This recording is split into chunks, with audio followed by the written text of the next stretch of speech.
کاتتان باش قوتابیانی هێژە لەم هەفتەیەدا بابەتی زۆر ئەساسیمان هەیە دەوڵەتی سەردەمی دەسەڵاتی تاک پارتی لە تورکیا و کۆتایی دەسەڵاتی مستەفا کەمال ئاتاتورک چکەوە پێکەوەیە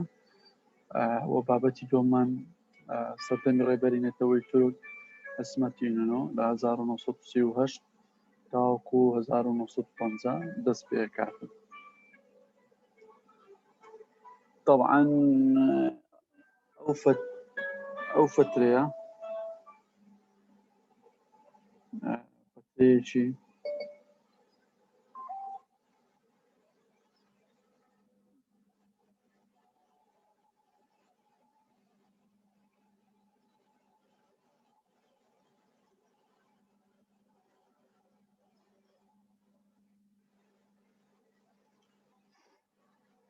قۆناغێکی زۆر گرینگە لە مێژووی دەوڵەتی تورکیای نوێ بەڵێن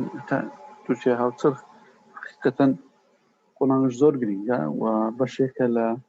ئەو گۆڕانکاریەکەوە لە وڵاتەکە دواتر دێتەکایەوە و کاریگەری دانی لەسەر قۆناغەکانی داهاتووکردن باسەکەن بۆ لەو کاتیشدا طبعا مێژووی تاک حزبی ئەماڵێن دەسەڵاتی تاک پارتی تورکیا دەگەڕێتەوە بۆ سەردەمی ئیتیحاد و تەرەقی لە ساڵانی 1970 تا 1930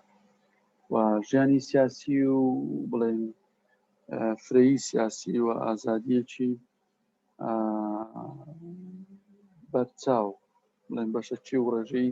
هەبوو لەو کاتێ لەنە ساڵی 1970 تا 1930 شکەمە لە بیرمان نەچین ئەو سەردەمە سەردەمی ئیتیحاد و تەرەقیە یانێ بڵێن 1970 تا 1980 لەبەرچی لەبەرەوەی کۆتایی بە دەوڵەتی عوسمانی هێنا یعنی پێش ئەوەی مستەفا کەمال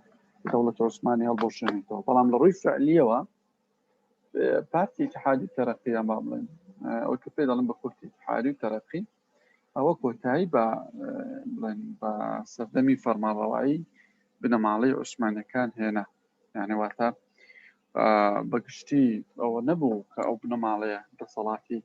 وەکو کۆی جاران بە فعلی بمێنێتە بەڵکو دەسەڵاتەکەی بە تەواوی لە دەستدا یعنی ئەو دەسەڵاتەی کە پێشتر هەبوو و بە تایبەتیش لە فترەکانی پێشتر کە دەسەڵاتی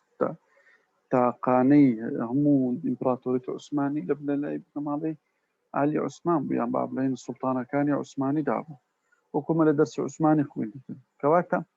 قۆناغی ساڵی 1970 لەوێوە بە فعلی کۆتایی بە دەوڵەتی عوسمانی دێتە بەرەوەی لێرە چێ دێتە حکم چکە شێوە ئەوە بڵێن تایبەتمەندی حکومڕانی لە تورکیا گۆڕێ یعنی پێشتر بنەماڵی عوسمانی ئالی عوسمان بەپێی دەستوریش ساڵی کە پێیانەگۆ قانونی ئەساسی ساڵی 1976 یعنی سوڵتان کەسێکی مقەدەسە شایانی لێپرسینەوە نیە لێرەدا هەر سوڵتانیان لە کار خست و دوورشان خستەوە جایتر نەکەر بڵێن لێپرسینەوە بەڵکو لە لێپرسینەوەش زیاتر ڕۆیشتن لە مەسەلەکەی هەم لە کارخستنی بڵێن لێهێنانە خوارەوەی عەرشی بڵێن سوڵتان عەبدولحەمیدی دووەم و هەروەها دوورخستنەوەشی ئەمە یعنی واتە تایبەتمەندی حکومڕانی لێرە گۆڕاوە واتە لێرە دەوڵەتی عوسمانی کۆتایی پێهێندا بەڵام هەڵوەشانەوەی بەڕەسمی وەکو ئێمە لە دەرسی عوسمانی خوێنمان لە 1924 پەرلەمانی تورکیا بە تێکڕای دەنگەواداتن کەەوە سیستەمی عوسمانی تابەتیکە بەس خەلافەتەکەی مابوو بە تەواوی هەڵوەشێنرایەوە و ئیتر پێچرایەوە لە بۆ نێوڕەفەکانی مێژوودا کەواتە یعنی ژیانی سیاسی و کاتە 1970 بە جۆرێک لە جۆرەکان ژیانی سیاسی و فرەی سیاسی و ئازادێکی بەشەچیش و ڕێژەیەشە بوو ئامزانە ینی لێرە ئەوە گۆڕها ینی لە سەردەمی عوسمانیدا حزبی سیاسی نەبوو بەڵکو بەنهێنیە بوو کاریانەکەەوە فرەی سیاسی نەبوو هەڵبژاردننی پەرلەمان نەبوو هەڵبژاردننی نوێنێران نەبوو بە نوێنەرایەتیکردن نەبوو و ڕۆژنامە و گۆڤاری بڵێن زۆر کە ئازادیشی هەبوو لە بە زۆر زمان دەرەچنەوە کاتی لە دەوڵەت عوسمانی تەنها بەس بە زمانی عوسمانی دەرەچوو حتا ڕۆژنامەی کوردستان کە دەرچوو تا ڕۆژنامەکانی تریش کە هەتا بە تورکی بوون بەڵام معارزەی دەسەڵاتی عالی عوسمان بوون لە بۆیان نەبووبێنەوە ناو تورکیا بڵاویکەنەوە کاتەن مەسەلەکە کوردیش نەبووە کوونەتەوەکانی تر وە خودی تورکەکانیش کە معارەزە بوون بە کورتی بەڵام لە ساڵی 1930 تاکو 1970 تەمە ژیانی سیاسی و فراحزبی و ئازادی ڕێژەی پێچرایەوە ئەوە دیسان بە هەمان شێوە لە سەردەمی مستەفا کەمال ئاتاتورکیشدا لە ماوەی 1920 تا 25 جۆرێک ینی با بڵێن ژیانی حزبی و سیاسی و ئازادیی مەسەلەن ڕێژەیەوە بەڵام ئەوە زوونەی گرتنە دەستی دەسەڵات بە تاکڕەوی لەلایەن اتحادی تەرەقی لەلایەن مستەفا کەمالەوە جارشکە دووبارە بوویەوە بۆیە لە سیستەمی فرەحزبی ینی گۆڕا بۆ تاک حزبی تا ئەو پارتانی کە ئێمە باسمان کرد لە دەرسەکانی ڕابردوو کە چۆن ئەوانە قەدەغەکران و سەرکوت کران وەکۆ پارتانی کە بەڵێن لە سەردەمی ئەوەش مستەفا کەمالیش بە هەمان شێوە بەڵکو پێشترش کاتکۆ لە سەردەمی اتحاد تەرەقی بە هەمان شێوە بڵێن هەبوو حتا چەسانەوەی ئەرمەن و کورد وەکو سەردەمی اتحاد تەرەقی و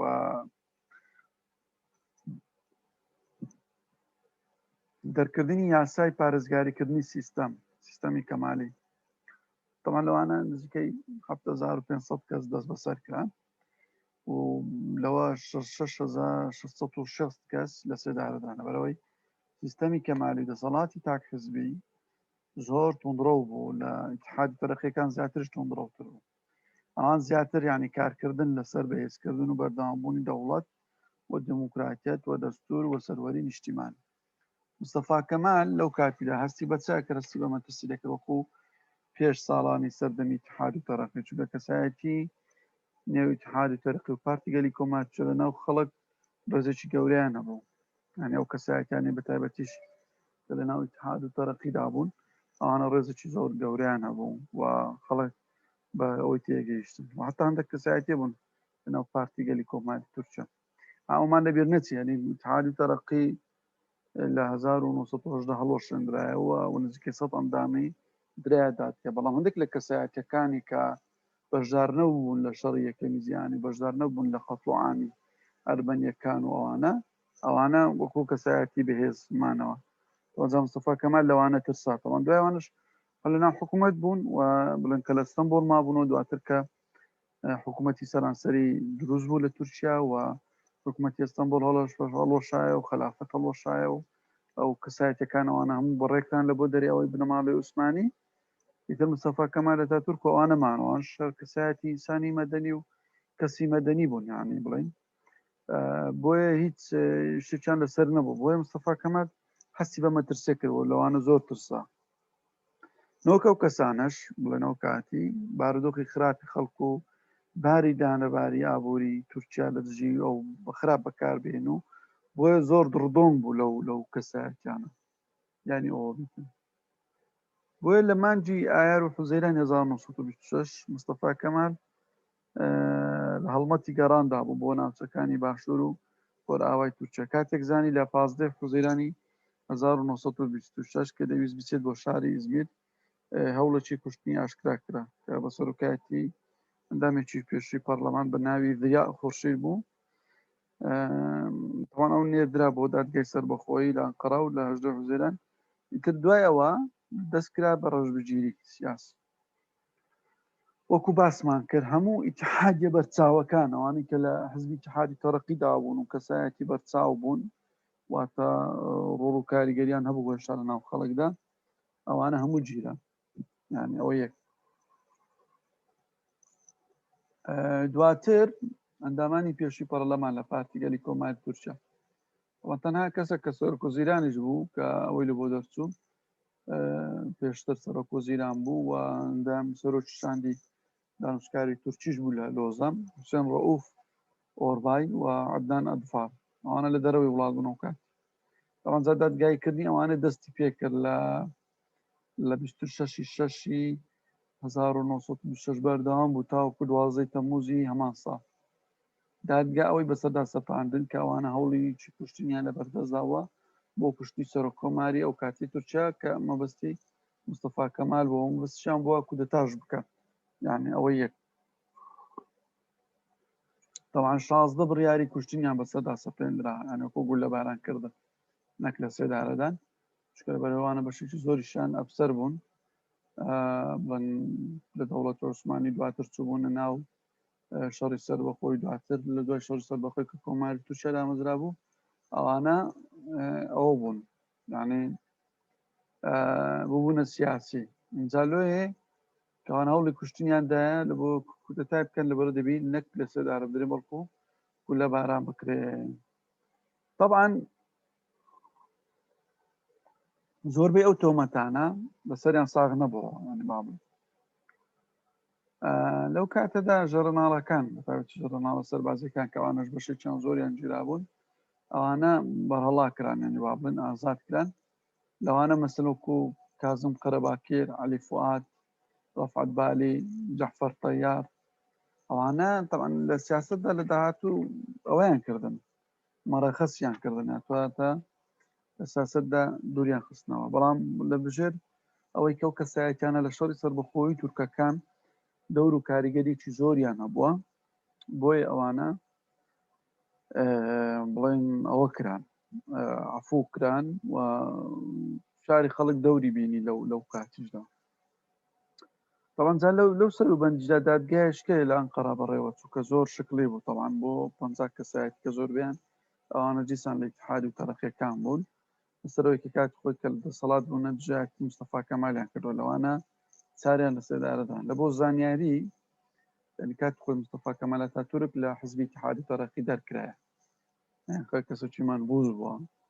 یعنی بە کورتی خۆشەویست نەبووە لێ دەریان کرد لە تۆڵی ئەو دەرکردنی هات چوار لەو سەرکردانی ئیتحاد و تەرەقی ئیعدام کردنەوە طبعا زۆری ئەو ئیتحاد تەرەقیانی ڕاونا لە تورکیای وەکو دەڵێ هەموو سەری خۆیان هەڵگرت ڕۆیشتن لە بۆ وڵاتەکانی دەوروبەری تورکیا و ئەوروپا و ئەمریکا و زۆربەی ئەوان کەشکەمانەوە لەو 50 کەسێک کە چواریان ئیعدام کردن لەو 46 کەشەش ئەوەش هەمووی سزای سزنکردن یا وا بڵێن بەندکردنی بەسەردا سەپاند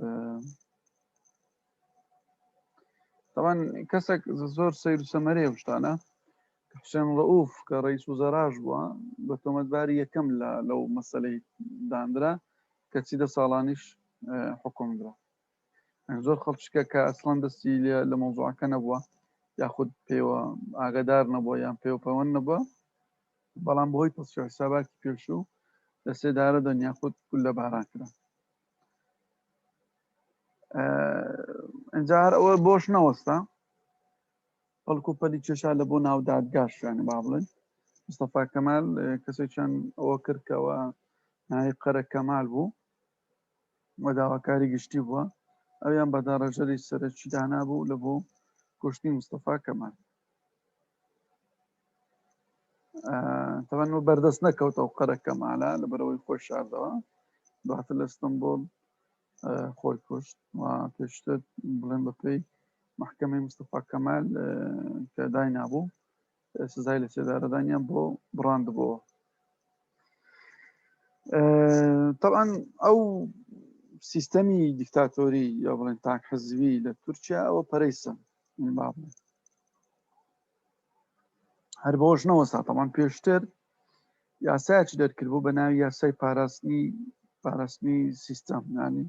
یاسای پارێزگاریکردن لە سیستەم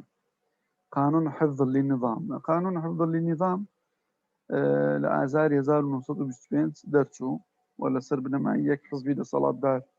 کە دەسەڵاتە سیستەمکار بوو دوو لە سەرکوتکردنی ئۆپۆزیسیۆنەکانی دژبەرەکانی لە ساڵانی 25-26دا هەروەها لە وتارەکەی کە بە ناوی نوتق لە ساڵی 1927 کە لە پەرلەمان دەرچوو ئەو لە وتارەکەدا بیانووی بۆ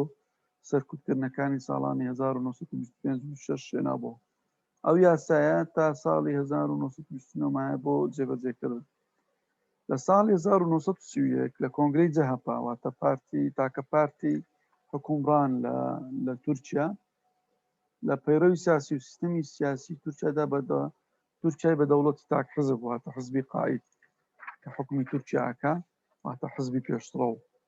حزبی تاک حزبی سەرکردەی تاک یانی باڵێن یەک سەرکردە بۆ ناسانی گوتی تورکیا دەوڵەتە چی تاک حزبی سەرانسەریە و یەک حزب حکومڕانی ئەەکە هیچ حزبێکی ئۆپۆزیسیۆن لە تورکیا ئامادە نەبوو تەواو ئەو کاتی هیچ تا دوای شەڕی دووەمی جیهانی تەنها شوعیەکان کە زۆر کاریگەر نەبوون هەتا هەروە کوردیش بەڵام تایبەتی نەتەوە پەرستەکانی کورد بە تایبەتی لەوانە شۆڕشی شێخ سەعیدی پیران شۆڕشی ئاگری داغ تونجەلی شۆڕشی دێرسیم ئەنجامی ئەو دوو شۆڕشانەدا طبعا بە هەزاران کورد ئەو حزبە بڵێن دەسەڵاتی تاک پارتی مستەفا کەمال ئاتاتورک ئەگەر بڵێن دەتوانین بڵێن دوو ئەوش دەسەڵاتی تاک شخص و تاک حزبیش هەردووچان حکومیانە کرد نزیکەی هەزاران کوردیان با بڵێن لە خۆراوای تورکیا و نیشتەجێ کرد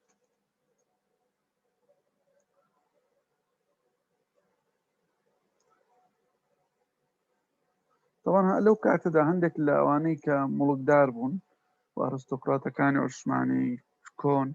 و لیبرالیەکان و حتا ئیسلامیەکان و سۆسیالیستەکان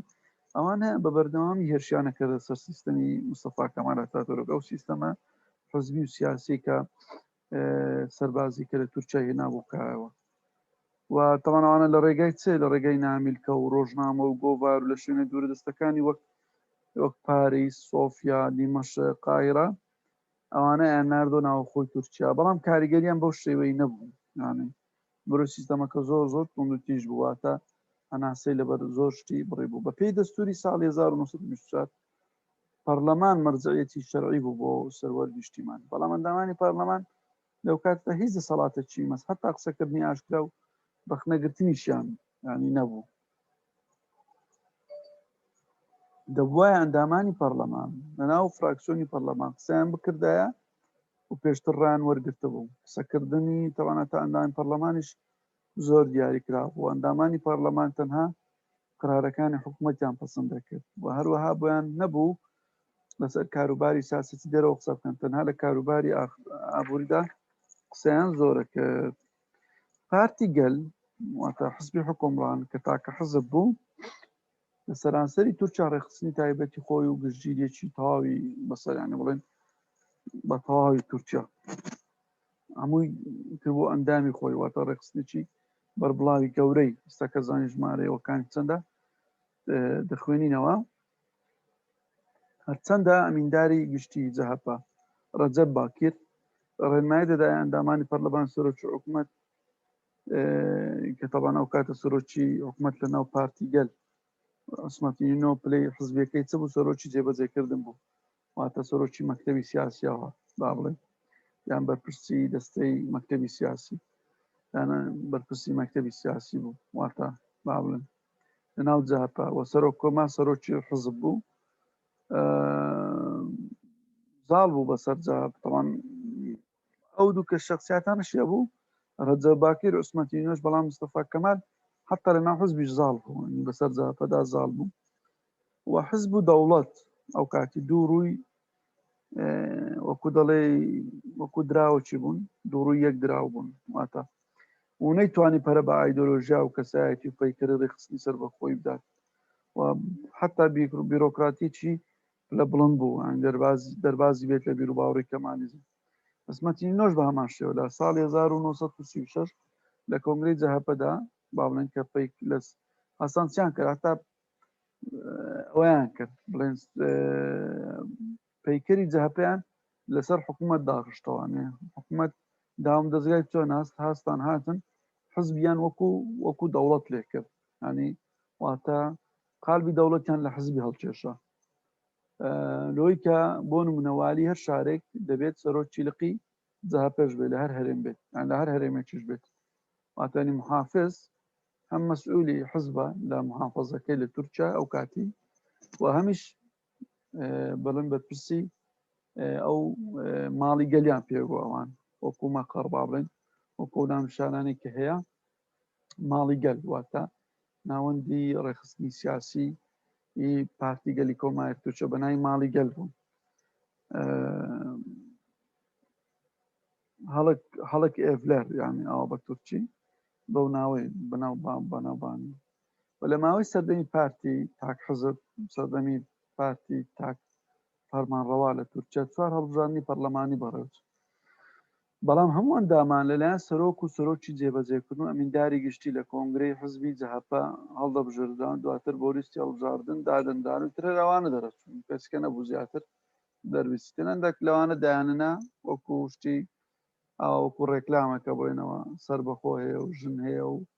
کۆمەڵە خەڵکەکە ئەتوانە بەدەستەی بە پەنجەکانی دەست توانی بژمێری سە دوای دەخوێنەوە زۆر خەڵکەیە ئەسڵەن هەر بەشداری هەڵبژاردنیش ناکات طبعا هەتا ئەندامێکی لێ هاتی ناو جەهەپە هەتا ئەوش بۆی نەبوو خۆی هەڵبژێرتن ئەگەر ئەوان ڕۆزامەند نەبووبانە لەسەری وە لە هەڵبژاردنەکانی پێنجی کانونی یەکەمی ساڵ 1934 ئەو کاتە ماف بەژناندرا خۆیان بۆ پەرلەمان هەڵبژێن و لە سەرەتای ئازاری 1935 توانیان 15 کورسی پەرلەمان بەدەست بێنن ئەوە تا ئەو کاتەش باقەت بەشێک زۆر لە دەوڵەتانی ئەوروپی و مافیان نەدابوو ئەوەی کە ژنان مافی خۆ هەڵبژاردنیان هەبیتن و دەسەڵاتی تاک حزبی و دەسەڵاتی بەسەر ڕێکخراوەکانی حتا ئەوانەی کۆمەڵگەی مەدەنیشدا سەپا بووە سەپاندە بووی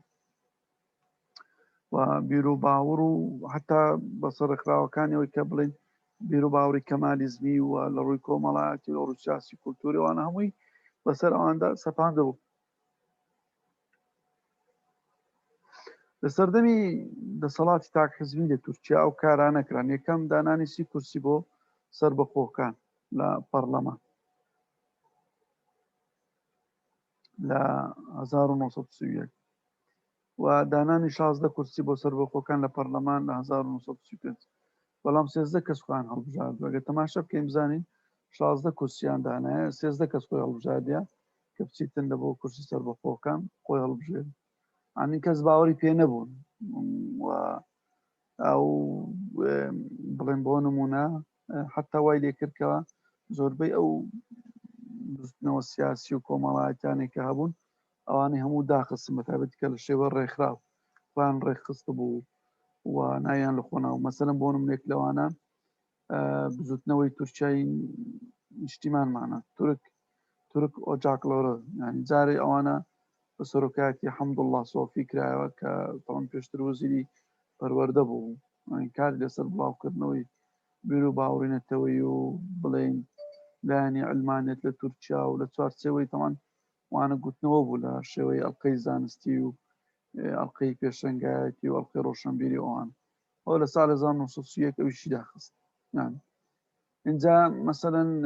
ئەو کاتە طبعا ئەو تورک ئۆجاکلۆرە يعني تقريبا نزیکەی 30,000 ئەندامی 267 لقيه بوو لە هەموو سەرانسەری تورکیا باڵێن طبعا دواتر ئەوەی گۆڕی بڵێن پارتیگەل بڵێن لە شارەکان لە ساڵی 1932 هەستا ماڵی بە ماڵی گەردان تواتە ئەوەکانی گۆڕی مەقەڕەکانی ناوی لێنان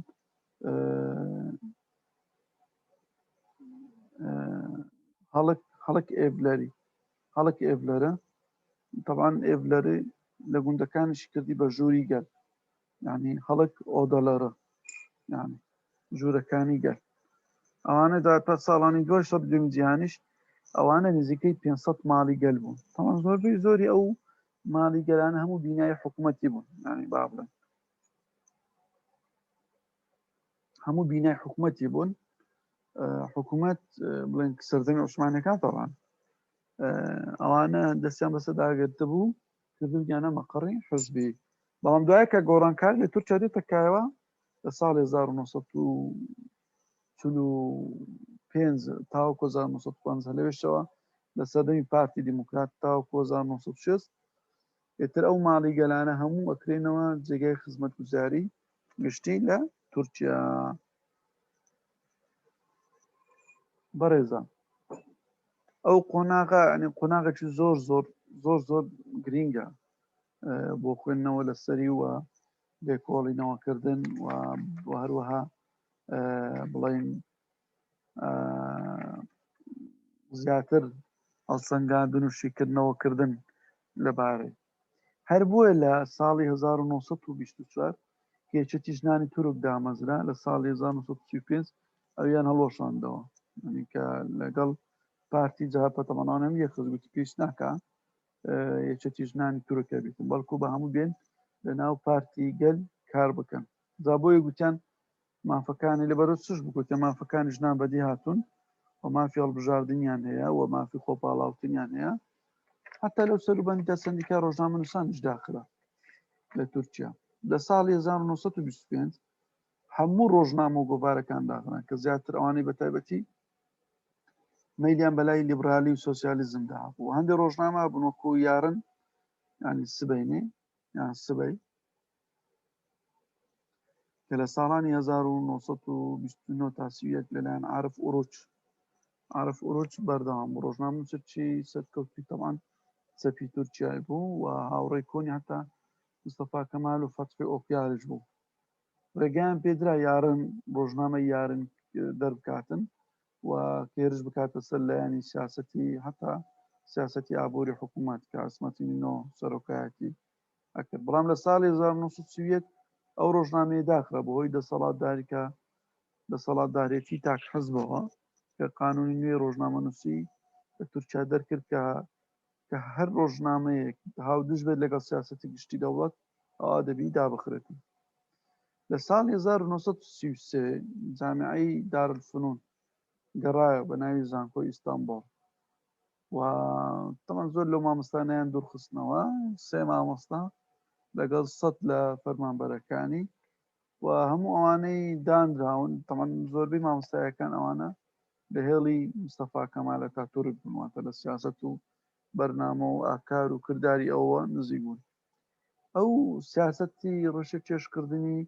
مامۆستایان لە زانکۆ و دەرکردنی فەرمانبەرانی دەوڵەت لە تورکیا بۆ نزیکەی 50 ساڵی داهاتووشدا هەر بەردەوام بگواتە لە ساڵی 1970 کە کودەتای سەربازی ئەکرێ دیسان لەوێش هەمان شت دووبارە ئەکرێتە ئەو سیاسەتی ڕەشە چێشکردنی سیاسی ناو زانکۆکان و فەرمانگەکانی دەوڵەتدا لە ساڵی 1933 زانایان و لێکۆڵەرانی ئەڵمانی بۆ تورکیا هاتن زۆربەی ئەوانە نزیکەی 63 پرۆفسۆری ئەڵمانی بوونەوەوانە ئەنی کەسی زۆر باوە بوون ئەوان هاتن لە زانکۆی ئیستانبول دەست بەکار بوون تەمان ڕۆڵێکی گەورەیان بینی لە بەرزکردنی ئاستی خوێندن و ئەکادمی بە شێوەیەکی بەرچاو و کاریگەری و میراتێکی داهێنەرانیان بۆ نەوەکانی تورکیا بەجێهێشت و هەموو ڕۆژنامەکان لەو کاتیدا با بڵێین بە ڕۆژنامەکان و دامەزراوەکانی پەروەردەی خانەگەر بۆ بڵاوکردنەوەی بیر و باوەڕی کەمالیزم هەروەها بیر و باوەڕی هزری و سیاسی تەمان لەو کاتە لە تورکیا خینکێنرا بوونانێ و هەتا کتێبە مێژوویەکە بە شێوەیەکی تەقلیدی لەسەر مێژووی دەنووسان و گرنگجان پێدەدرا سەرکردایەتی کەمالیزم جاپا خەڵکێکی زۆریان پەراوێز خست بوو زۆربیان تەمان نووسەر بوون مامۆستای زانکۆ بوون پزیشک بوون پسپۆڕەکانی تر و خوێندکاران ئەو خەڵکیان بە هەژار و نەزانەزان کە تورکیان بەسەر بەخۆ و عیلمانی دەزانی بۆیە ئەو خەڵکانیان بە خەڵکی دواکەوت و ئەوانە ئەزان هەروە هەدایان گوت ئەو خەڵکەی ڕۆشنبیرێکن ئەوە ئەرکەی پیرۆزانی وات بالمقدسە وا لە خۆیان دەڕوانی کە بۆ کارێکی پیرۆزی نمونەی لە ئەستۆیان گرتەوە هاتوونەتە سەر دەسەڵات لێرەدا دەسەڵاتی مستەفا کەمال بڵێن بەرەو کۆتاییە چوو بەهۆی ئەو نەخۆشیەکەوا تووشی ببوو و تەنجی پێ هەڵسنی بوو بە مستەفا کەمال ئەوە وای کردکەوە بڵێن لە ماوەی ساڵانی 1970 مستەفا کەمال ئەتاتورک تووشی نەخۆشی دەمار و نەخۆشی سەرێشەی تاو بوو کەوای لێکرد بوو لە هەڵچوون و تووڕەبوون و کاردانەوەی بەردەوام بێتی لە ساڵانی 1923 و 1927 دوو جەڵتەی دڵ با بڵێن بەری کەوتبوو هەروەها بەهۆی خواردنەوەی کحولی لە ماوەیەکی دوور درێژەوە جگەری لەشی تووشی لە ناوچوونیان سووتان هاتبوو بە تەواوی لە ساڵی 1938 لە سەرەتاکانی ئەو ساڵدا نەخۆشیەکەی دەرکەوت هەتاوەکو لە بەرچاوی خەڵک نەخۆشیەکەی ینی دەرکەوت و تەوان لەو کاتەدا دوایەوە بوو خۆی شاردەوە با بڵێن لە بەرچاوی خەڵک تر نەچۆ بەرچاوی خەڵک واتە لە کۆشتی چانکایە مایەوە واتە هەتاوەکو یەکێ لە ڕۆژنامەکان ئەو کاتە لەسەر نەخۆشیەکەی نووسی تەوان بۆ ماوەی 3 مانگ ڕاگیرێ بۆ سیاسەکانی ناو پارتی گەلی کۆمار زۆر زیرەک بوون و تەوان کەوتنە ململانەی یەکتری لەسەر دوا ڕۆژی بڵێن دەسەڵات لە تورکیا لەو کاتەدا ئەتاتورک لە ڕۆژی 11 1938 مرد وەفاتی کرد لەو سەکنامە سیاسەکەی ئەتاتورک داڕەتی کردبەوە کە ئیسمەت ئینۆ بێتە جێنشینی ئەو وەکو سەرۆک کۆمار بێتە سەرکار هەروەها هەوڵدرا کە ئیسمەت ئینۆ وەکو باڵێز بنێردرێتە واشنگتۆن بەڵام ئەو هەوڵە سەری نەگەر چەندە دەویسترا هەڵبژاردن بکرێ بەڵام ئەوەش سەری نەگەر هەرچەندە داناوە کە ئیسمەت ئینۆ نەبێتە سەرۆک کۆمار وەکو لە وەسیەتەکەی ئەتاتورک داهات بەڵام ئیسمەت ئینۆ لە ڕۆژێک دوای مردنی بۆ سەرۆک کۆمار لەلایەن مەجلیسی نیشتیمانی گەورەی تورکیا واتە پارلەمان وەک دووەم سەرۆک کۆماری تورکیا هەڵبژێردرا تەوانەوەش لەبەر چەند هۆکارێک بە خێرایی کە باسەکەین یەکەم جەلال بایر کە دواتر بکە سەرۆک کۆمار لە ساڵانی 50 تاوەکو 6 جەلال بایر نەیتوانێت خۆی وەکو سەرۆک کۆمار پێشکەشکە ئەوەی یەک دوو سوپا هەموو پاڵپشتی ئەسمەتی نۆیانە کرد سێ فەرماندەی گشتی سوپا ئەویش بەتەما بخۆڵ بژێریش خۆی هەڵنەبژات چوارەم هەموو ئەندامانی پەرلەمان بە ڕێژەیەکی زۆر لەلایەن ئەسمەتینەوە پێشتر دانرابوون بۆیە دەنجی پێویستی هێنا و سوپاش پاڵپشتی بوو و بوو بە سەرۆکۆماری تورکیا لەبەر ئەو چوار هۆکارە ڕێگاکە خۆش بوو لەوەی کە تاکە کەس بمێنێتەوە کە ئەسمەتینەوە بوو ببێتە سەرۆکۆماری تورکیا بۆ مستەفا کەمال ئەتاتورک چی کرد یعنی ئەو کاتێک وڵاتەکەی ڕزگار کرد حقیقەتەن وڵاتەکەی ڕزگار کرد لە گەورەترین کێشەی مێژووی کە دابەشبوون بوو شۆڕشێکی گەورەی کۆمەڵایەتی کرد و دامەزراوە سیاسی دیموکراتیکانی تورکیا پێشوەست بۆ وڵاتەکە لەسەر نەخشەی جیهان بە بەهێزی هێشتەوە بۆ مستەفا کەمال پێشتر با بڵێن بەخۆی کچی بوو ئەندامێکی باڵای سەربازی بوو یاخود فەرماندەیەک بوو لە شەڕەکانی لیبیا و باڵکان و شەڕی چەنەکەڵا لە زەنجی جیهانی یەکەم بە دەرکەوت ئەندامێکی سادەی ئەڵقەی سەربازی اتحادی تەرەقی و تاکو ساڵ 1970 ئەوەی کە دەریان کرد کەواتە لێرەدا سەرکردەیەک لێتەکایەوە کە پێڵەن سەرکردەی ڕێبەرینەتەوەی تورک لە دوای باوکی تورک کە ئیسمەتی نێتەوان باوکی تورک چییە؟ ئەتاتورک نامی باوکی تورک ڕێبەرینەتەوە چییە؟ چیە؟ ئەسمەت ئینۆنۆیە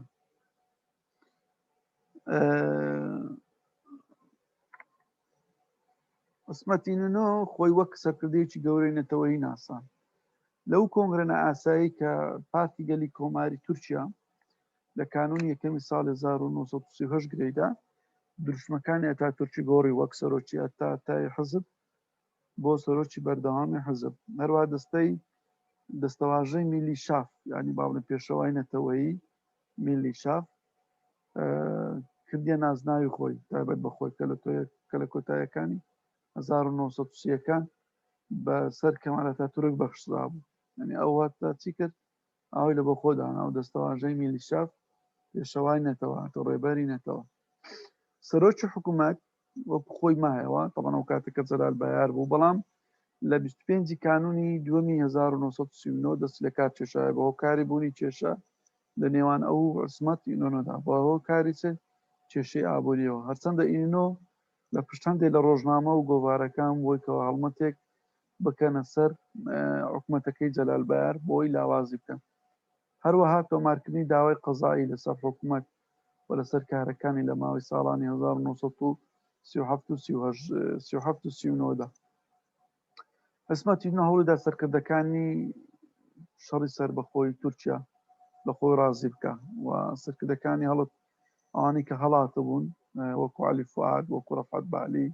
وەکو حوسێن ڕەئوف ئەوانە هەموو گەڕانەوە نیشتمان و بوونەوە ئەندامی پەرلەمان لە پاش زەلالبەر کە سەرۆکی حکوومەتی نوێ هات دکتۆر ڕەفیق سیدام تاوەکو لە تەمموزی 1942 وەفاتی کرد. دواتر وەزیری دەرەوە شوکرۆ سیراج ئۆغڵۆ هاتاوەکو 1945 سەرۆک وەزیران بوو. عادەتەن سەرۆکی حکوومەتەکان جێگری سەرۆکی حزبیش بوون کە سەرۆک کۆمار بوو و هەموو بڕیارەکانی ئەویان جێبەجێ کرد. لەم بارودۆخەکەدا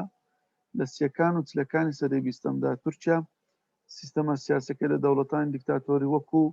پرتوگال و ئیسپانیا و یۆناان و ئەو دەوڵەتانە چوو، بەڵام خۆی بە خاوەنی بەردەوام خۆی بە خاوەنی شۆڕشەکی ڕۆشنبیری بەردەوام مەزانی بۆ خۆی جیاکردەوە کە ئەو داخراوی بڵێن شۆڕش ڕۆشنبیریەکەی داخراو نییە، لە ڕووی ئاینیەوە داخراوە با بڵێن واتە دژ بە لایەنە ئاینیەکان بوو بە تایبەتی لەکردنەوەی مزگەوت و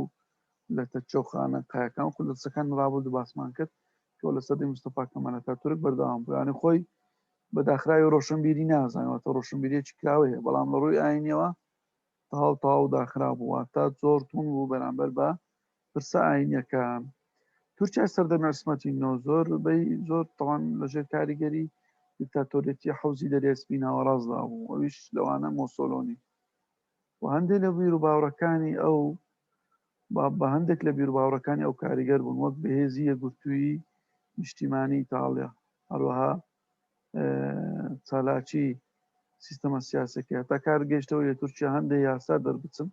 دەقاودەق وەکەوە ئیتاڵی بن، مەسەلەن وەکو یاسای باری کەسێتی، یاسای بازرگانی، ئەوان هەر بەس دەقیقان لە ئیتاڵی هینا و تەرجەمەیان کرد و کردیانە تورکی.